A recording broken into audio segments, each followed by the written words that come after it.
Good morning. It is good to be here with you this week before Thanksgiving. Hopefully, you are all being prepared and getting ready to feast or whatever it is that you do with your family. When I was a kid, about fifth or sixth grade, maybe seventh grade, somewhere in there, I was riding the bus. And so I remember I was on this bus, and my friend came to me, or a friend, an acquaintance came to me, someone came to me and said, listen, you know what you should do? You know what would be really fun?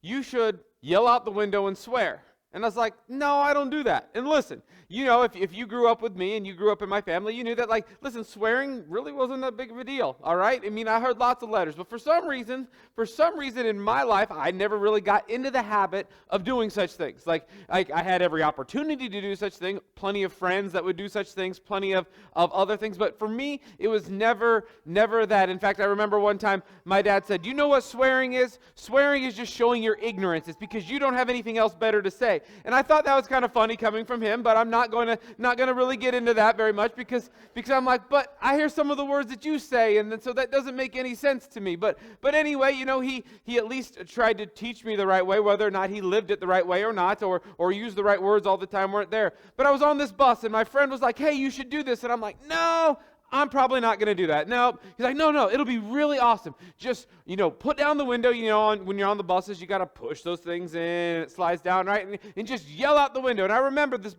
we were parked at Whittier Elementary School. And I was sitting there, I'm like, nah, and he kept kind of on it, like kids do, like, no, this will be great. And I'm like, fine, whatever. And so I pull down the window and I yell some expletive out of there. And he goes, hey, wasn't that really fun? And I'm like, no, not really. Like, I don't get it. It doesn't make any sense to me. But see, the pressure was real. And at that time, I gave in to the pressure that was there. And the pressure was at that time from a friend. And it was there. And we gave in. And I want to kind of talk a little bit about giving into the pressure. And what do we do when our life is in the fire? What do we do when we're in situations where there is extreme pressure? Last week, Ed preached a sermon and talked about how we can be content and whatever happens in our lives, that we have an opportunity to be grateful and be content. Even if things are going rough, even if things are going great, we have an opportunity to be content. And I kind of want to springboard off that just a little bit here today, because I know for a fact that there's lots of you here today that are probably feeling pressure from certain situations. Maybe there's relationships that are being shattered and you have family things that are just going crazy. Maybe there's a financial concern that you're dealing with, that you're struggling with, and you're not sure how you're going to pay for certain bills or certain situations that are going on. Maybe it's something with your kids. Maybe your kids are not doing the things in which you want them to do, and you're struggling with that. Maybe there's something in social media. You just constantly look at and bombarded with the messages of social media, and you constantly are thinking how you're not good enough and you don't measure up because you're looking at everybody else's highlight reel and comparing it to your behind the scenes, and you're like, how does that lady get it together? How are they having themed dinners? How do they sit down at the table every single week? Like, I can't even get all my kids in the house at one time. We're so busy, we're running around everywhere. And how do we do things when there's complete pressure going around? How can we be grateful? How can in this week that we really focus on Thanksgiving and giving thanks, how in the midst of the fire, in the midst of the situations we're dealing with, how is it that we can remain grateful? You see, how many of you today would say, hey, your life has no pressure? Everything is easy. I mean, if you want to raise your hand, you are more than happy. And in fact, if you raise your hand and you said, this is my life, and maybe this is Ed and Jill's life because they just got done with a wedding, right? Maybe they're like, oh, life is great. Listen, you guys have our permission to take a nap today. Like any of you. If you can raise your hand and say, there is nothing, no pressure in my life, then this message definitely is not for you here today. But if you're like me and there's certain pressures that you have in your life, and there's certain things that you're struggling with, and there's certain issues and certain uncertainties and certain situations that you're not sure how you're going to be grateful for when you're in the process, when you're in the fire, when you're in it, and it says, how are you going to be grateful in the fire? You see, James talked about this. He says, consider it pure joy, my brothers and sisters, whenever you face trials of many kinds, because you know the testing of your faith produces perseverance. Listen, that doesn't make sense to me, but that's in the Bible, all right? And so we're going to take it as true because, consider it pure joy when my life stinks. Consider it pure joy when life gets difficult. Consider it pure joy when my family is hurting. Consider it pure joy when I'm not sure how I'm going to get through this financial situation. Consider it pure joy when I have to go to Thanksgiving dinner and you know who is going to be there, and that's going to be really tough. But that's what James encourages us to do. He's like, listen, he doesn't encourage us, he commands us. Consider it pure joy when you face trials. Consider it joy. And that's hard because we love it when life is easy. We love it when things are going the way that we do. And it's probably easier to be joyous during those situations. We're like, oh, God's blessing is everywhere. I love it. It's great. Life is good. And we're just kind of floating on a cloud. But the reality of the situation is we are probably in a situation more than we're not in a situation. So how is it that we can be content? How is it that we can be grateful in the midst of that trial and in the midst of that fire? You see, one thing we have to understand is this. Gratitude is not tied to what we have, but rather to who God is. I want to say that again. Gratitude is not tied to what we have, but rather to who God is. A few years ago, there was a student in our youth ministry. This was several years ago. There was a student right around Christmas time. This student was going through a really tough time at home. The family was getting a divorce. Things were going well. There wasn't a lot of money. I think they were going through some financial issues. A lot of things were going on in this student's life. And she started to feel very upset about her situation in life. And she saw all her friends posting on whatever social media it was at that time, Instagram or whatever it was, all about all the gifts they were getting at Christmas and all the great things that they got. And this girl was starting to feel a little upset about the things that she didn't get. Here her life was kind of falling apart. Her family was struggling, finances were struggling, things weren't really. And she started to focus on the things that she didn't have. And so then her and her friend decided that they were going to go up to Jordan Creek Mall and they were just going to take whatever it was that they wanted. Because they were so focused on the things in which they didn't have that they couldn't be grateful for the things in which they were blessed with. Because what we have to understand is gratitude isn't about the physical possessions. It isn't about the things in which you're blessed with. Gratitude comes from the character and the attributes and the role of who God is. And then it's our response to be grateful for the fact of who God is. So how can we be grateful in the fire?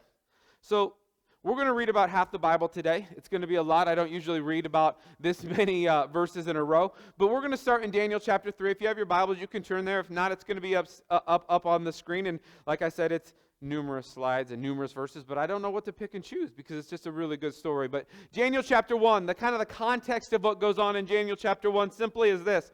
There is a Babylonian king, and they take over some of the Jewish people, and they take Daniel and his friends, what we're going to talk about today, Shadrach, Meshach, and Abednego, and they take them over, and they become captives, and they become people in the king's court.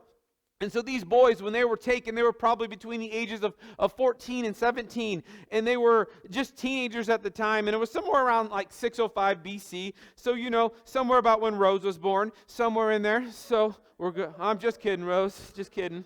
I'm just kidding. I just want to make sure you were awake. She's still here, and that's good. So 605 BC, then in Daniel chapter 3, we get about 10 or 15 years later, all right? And we get rolling a little bit later, in their 20s and 30s, and this is where things get a little hairy. King Nebuchadnezzar, he says, I'm going to build this statue. I'm going to build this thing, and what's going to happen is this. We're going to unite our kingdom because we're all going to worship this statue. And so he lays this 90-foot statue full of gold, right? And it's an idol, and every time the music plays, they got to bow down and worship this idol. And we have some friends that aren't going to necessarily do that, which we're going to get into here in a second. But I was curious during this time, how much would a 90-foot statue in today's that's kind of laid in gold, how much would that cost? And it was $500 million today, right? It would cost $500 million today, which, by the way, is still less than either of our political candidates spent on their election, by the way. But we're talking about a different kind of idol at a different time. My bad. We're not going to talk about that today.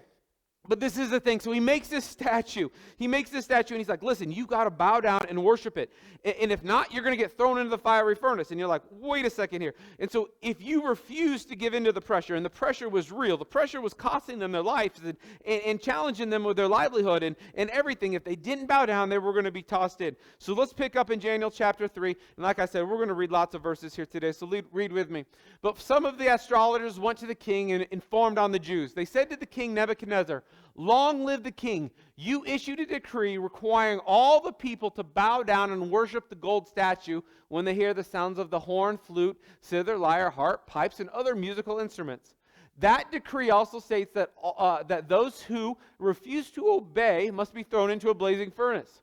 But there are some Jews, Shadrach, Meshach, and Abednego, whom you have to put in charge of the province of Babylon. They pay no attention to you, your majesty. They refuse to serve your gods and do not worship the gold that you have set up.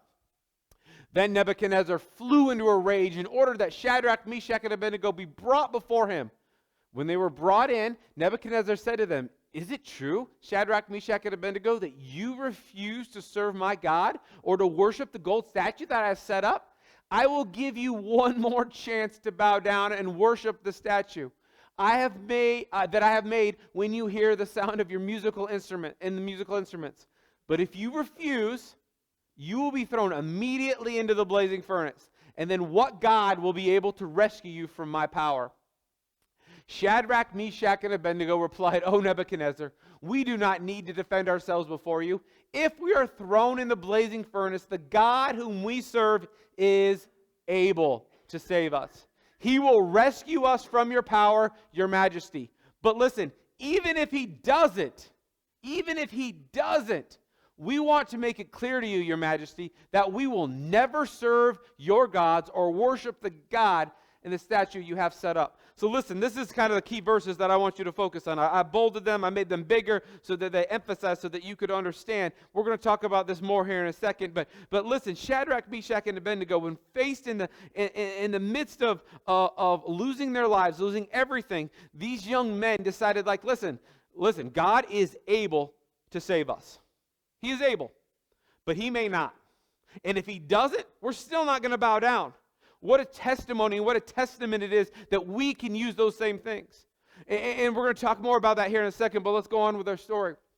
Nebuchadnezzar was so furious with Shadrach, Meshach, and Abednego that his face became distorted with rage. He commanded the furnace be heated 7 times hotter than usual. Then he ordered some of the strongest men of his army to bind Shadrach, Meshach, and Abednego and throw them into the blazing furnace. So they tied them up and they threw him into the furnace, fully dressed in their pants, turbans, robes, and other garments. And because the king, in his anger, had demanded such a hot fire of the furnace, the flames killed the soldiers that they threw the 3 men in. So Shadrach, Meshach, and Abednego, securely tied, fell into the roaring flames. But suddenly, Nebuchadnezzar jumped up in amazement and exclaimed to his advisors, "Didn't we tie up 3 men and throw them in the furnace?" "Yes, your majesty, we certainly did," they replied.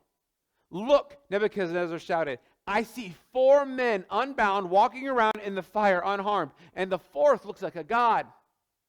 Then Nebuchadnezzar came as close as he could to the door of the flaming furnace and shouted, "Shadrach, Meshach, and Abednego, servants of the Most High God, come out, come here." So Shadrach, Meshach, and Abednego stepped out of the fire. Then the high officers, officials, governors, and advisors crowded around them and saw that the fire had not touched them. Not a hair on their heads was singed, and their clothing was not scorched. They didn't even smell of smoke. Then Nebuchadnezzar said, "Praise to the God of Shadrach, Meshach, and Abednego. He sent his angels to rescue his servants who trusted in him. They defied the king's command and were willing to die rather than serve or worship any god except their own God. Therefore, I make this decree.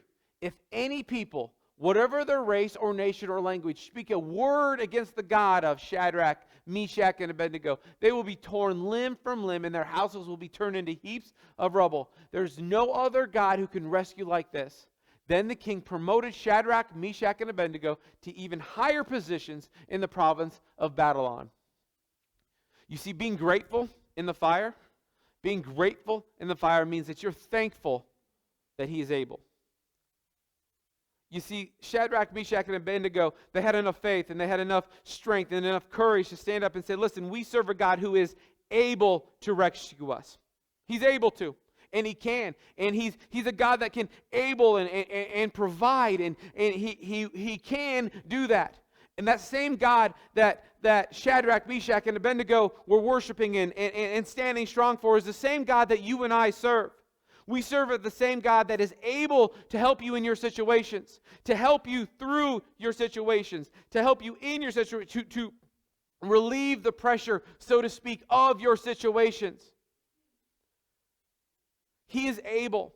And I think we lose that sometimes, because that doesn't always mean that it's always going to happen, and like we're going to talk about here in a second. But what it does mean is we serve a God who is able.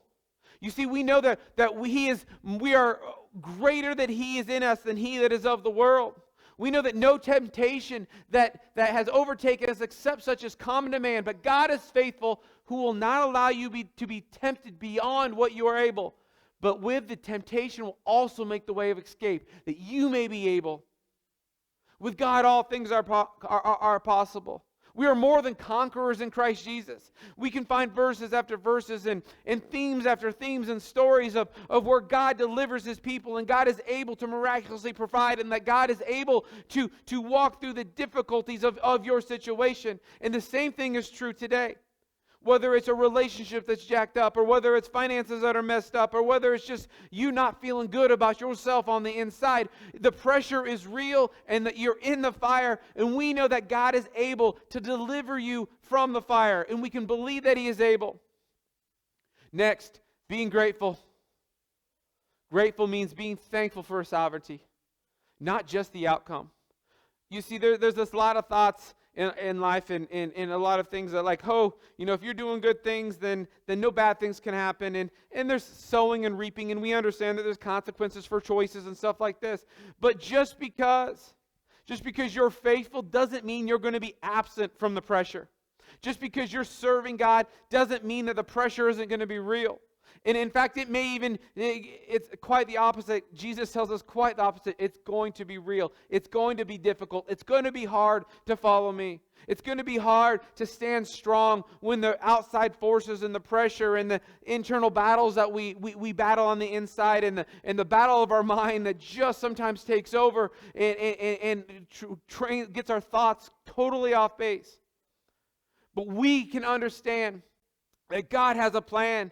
And even if He doesn't, we know He's able, but even if He doesn't, we know that we can trust His plan. We know that we can trust in the different things in which He has for us. When I was in college, or before I went to college, when I was in high school, I remember, I knew that God wanted me to go to Ohio to the Christian Union Bible College. It made zero sense at all. I promise you.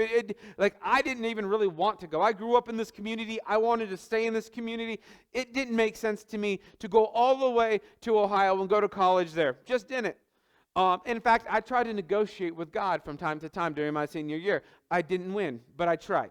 All right, and so I tried, and I remember I took many college visits. Dave and Nita, they took me up to Northwestern, and I think I visited Faith Baptist, and then there was Southwest Baptist in Missouri. There were several different colleges that I visited to, and I remember sitting there knowing kind of where God wanted me. But each time that I was sitting there, and I was like, God, hey, this one's a little closer to home. How about this one? This would be great. Look at all the things that they have here. This would be good, God. I mean, like I'm telling God something He doesn't know, right? But you know how we are. We think, and every time this impression on my heart kind of was like, hey, God, no, listen, you know where I want you. You know what you need to do. And again, it was difficult and it was tough. But again, because there was no other place at that time that I felt like I had to go, and it was just a strong inclination that that's where I needed to go. That's where I went, and that's where I was obedient. And that's where I went and followed. And obviously there's great many blessings there. But kind of how in God's plan, I was there for, I think, 3 years. And one of the academic deans there, and one of the things that you have to understand about this is the college wasn't an accredited college. And so that's what made it kind of tough for a lot of people to understand. Why would you go to an unaccredited college? Here, you're going to give some money away. You're going to get somewhat of an education. But at the end of the day, you're going to have a piece of paper that doesn't really stand up and mean too much. And so we had an academic dean there, the guy that was in charge of the college at the time, and he said, hey, listen, hey, it's time for you to leave here. Like, and this wasn't me getting kicked out, which was a whole nother story from another day, but we can get into that. But no, he's like, listen, no, it's time for you to leave. You need to make this piece of paper mean something. You worked hard. And it doesn't make any sense. And so it's very hard for a non-accredited college that has, listen, you and I could start a non-accredited college, so to speak, right? And we could just be out there and stuff it. But this is the thing. For a non-accredited college to find an accredited college that would take the non-accredited the credits. You see what I'm saying? And so that was hard. And so God provided a way right there because there was multiple schools that I was able to have a chance to transfer to as a result of that. And as a result, I transferred back to a school here in Iowa. And that's it. But when I was when trusting in God's plan, when I was a senior in high school, no way did I understand what was going to happen in 3 years. I had no idea. And I think the same can be true with all of your situations as well. We don't know where the plan is going to go. We know that God rules. We know that God is the one that's supremely in charge. But we don't necessarily know how things are always going to work out. But our job is to be faithful. Our job is to be obedient. And our job is to stand strong in the fire, regardless of where it's at. So we can be thankful that we serve a God who's sovereign. We serve a God who is the king of the universe. We serve a God that's a ruler, that's in charge and in control. We serve a God that's able, but we also serve a God that even if it's not, there's greater things that can be accomplished as a result of us following him. Being grateful means being grateful in the fire means that we're thankful that you're not alone. You see, I love the story of Shadrach, Meshach, and Abednego because it gives us illustrations of people not being alone, right? And so, for example, Shadrach, Meshach, and Abednego, they had 3 friends that were standing together in the midst. And they were standing strong in the midst of everything. And they were standing strong, to God. So they had friends that were there. And how important it is for us to have relationships in our lives where we can have accountability, where we can have hard conversations, where we can have the opportunity to build each other up in faith. And when we're going through our fire, and when we're going through our situations, and when we're going through our struggles, we know that we have people that are there for us. How awesome that had to be. But even more so, we can be grateful because God is with us. Because God didn't rescue them necessarily from the fire. He went into the fire. You see, and so when you're in the fire of your situation, and when your situation is where it needs to, is unbearable and uncertain, and it's right there, we have a God who's going to be there right with you in the midst of it all.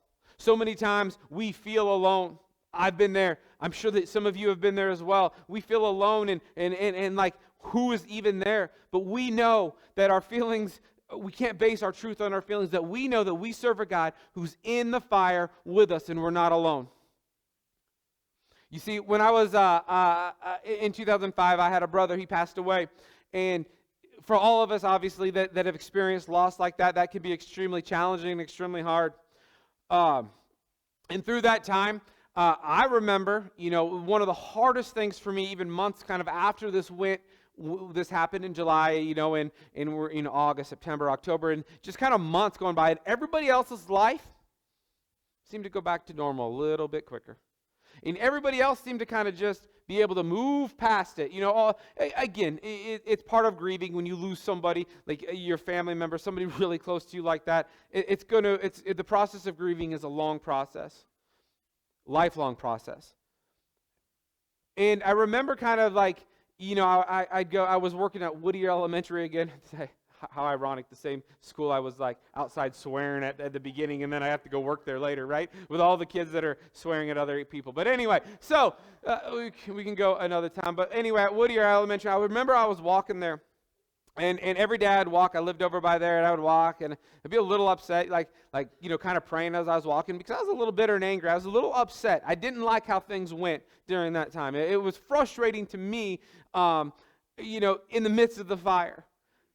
And I remember like the teachers would ask, and they would be, hey, how are you doing today? And you know what we do? We say, Fine, I'm good. Things are going well. Oh, the Hawkeyes won. Whatever, right? Anything we can do to defer, because the reality of the situation is that person that was asking didn't have about 30 minutes for me just to unload and say, listen, you want to know how I really am doing? This is what stinks right now. This is hard. Because what do we do when we're going in situations? We're like, oh, we're good, we're fine, busy. Just these little words that we can defer from what's really taking place in our heart and really taking place in our lives. But I remember, again, I probably shared this story multiple times, but there was a teacher at the time that pulled me aside. I ran into her just maybe a year or two ago again and kind of talked to her about this, but I don't even think she remembered it. But she pulled me aside. She said, come here for a second. And she's like, listen, I want you to know something. When I was blank age, I lost my sister. She died. She was killed in a car accident. And it was hard. And I just want you to know that I know how hard it is. And I have no idea, but for some reason that was a turning point maybe in my grief, turning point that realized that I wasn't alone, that the feelings that I wasn't feeling wasn't just simply I was the only one that's ever felt this way. For some reason there was comfort and there was strength knowing that I wasn't alone. And so we can be thankful that we're not alone. Being grateful in the fire means this. You can be thankful that God uses your trials for His glory. So your situations right now can be used for your glory. Just this week, I kid you not, just this week, I think it was Monday, I had a person I went to high school with. He was a year younger than me. About a few months ago, his brother had passed away. Tragically, he was sick and passed away. But knowing that Thanksgiving is coming up and knowing that the holidays were coming up, I just reached out to him and I sent a message and just wanted him to know that he wasn't alone. The situations multiple situations in the last even year of people who have lost somebody close to them, knowing that they've done that I probably wouldn't have been in tune to had I not experienced it myself, has allowed for opportunities for me, for God to use me to reach out to other people and to love on them who are people that are in the fire, people that are feeling the pressure, that are struggling with their situation, with their circumstances. Has given that opportunity. God, in the midst of your fire, can use your fire for His glory. Like it's all about Him, because sometimes when we're in the fire, there is nothing we can do. But our testimony can be our faithfulness to Him. Our testimony and our words can be how God takes the situation that we have zero control over and He makes something good out of it.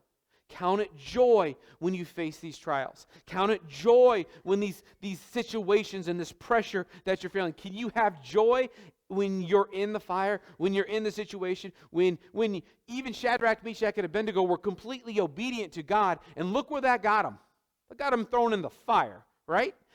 Same is going to be true with us. If we're faithful, if we're obedient, doesn't mean we're going to be absent from trials. In fact, it's the opposite. We're going to be in the fire.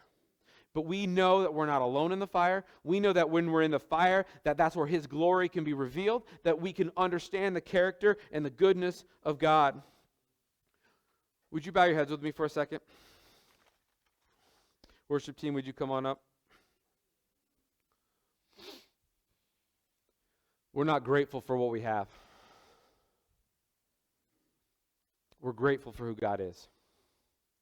And tonight, today, this morning, you can believe that He is able.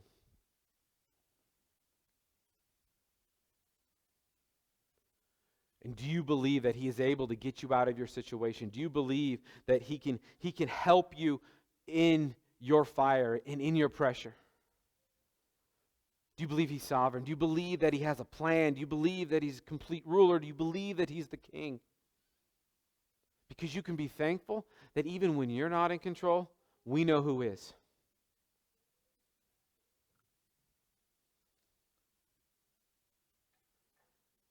We know that in the midst of our fire, and we believe, do you believe in the midst of your fire that He is with you? That you are not alone.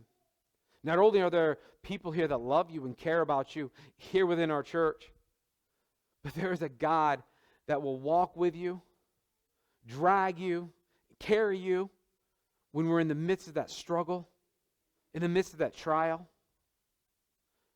Maybe you need that comfort here today.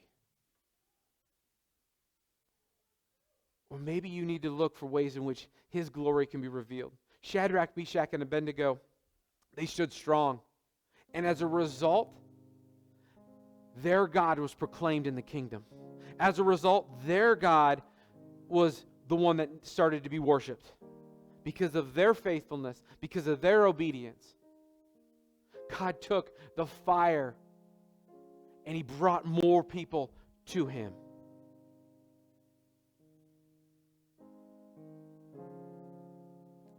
Where do you need encouragement today?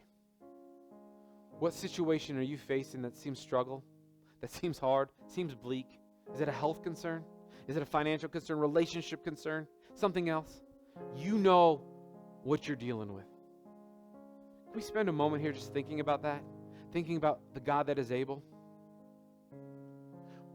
We have a prayer team that can be up here and that would love to pray for you.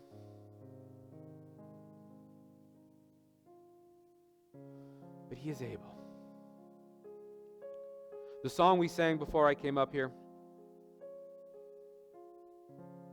was the goodness of God. And it wasn't bad that we sang it. But I think in the midst of having in our hearts and in our minds the situation that we're dealing with and the pressure that we have, that maybe out of the overflow of our heart, the words can mean something a little bit different as we sing it again. All of my life you have been faithful. In all of my life you have been so, so good. With every breath that I'm able, I will sing of the goodness of God.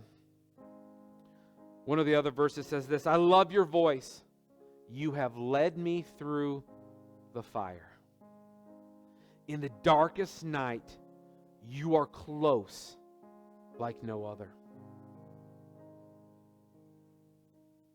So as we go into this song, can that be your prayer here today? That whatever your situation is, whatever the pressure is, that you can believe in the goodness of God. That you can see His faithfulness. Would you stand with me as we sing this song? And can it be out of an overflow of your heart here this morning? A prayer from you to your God.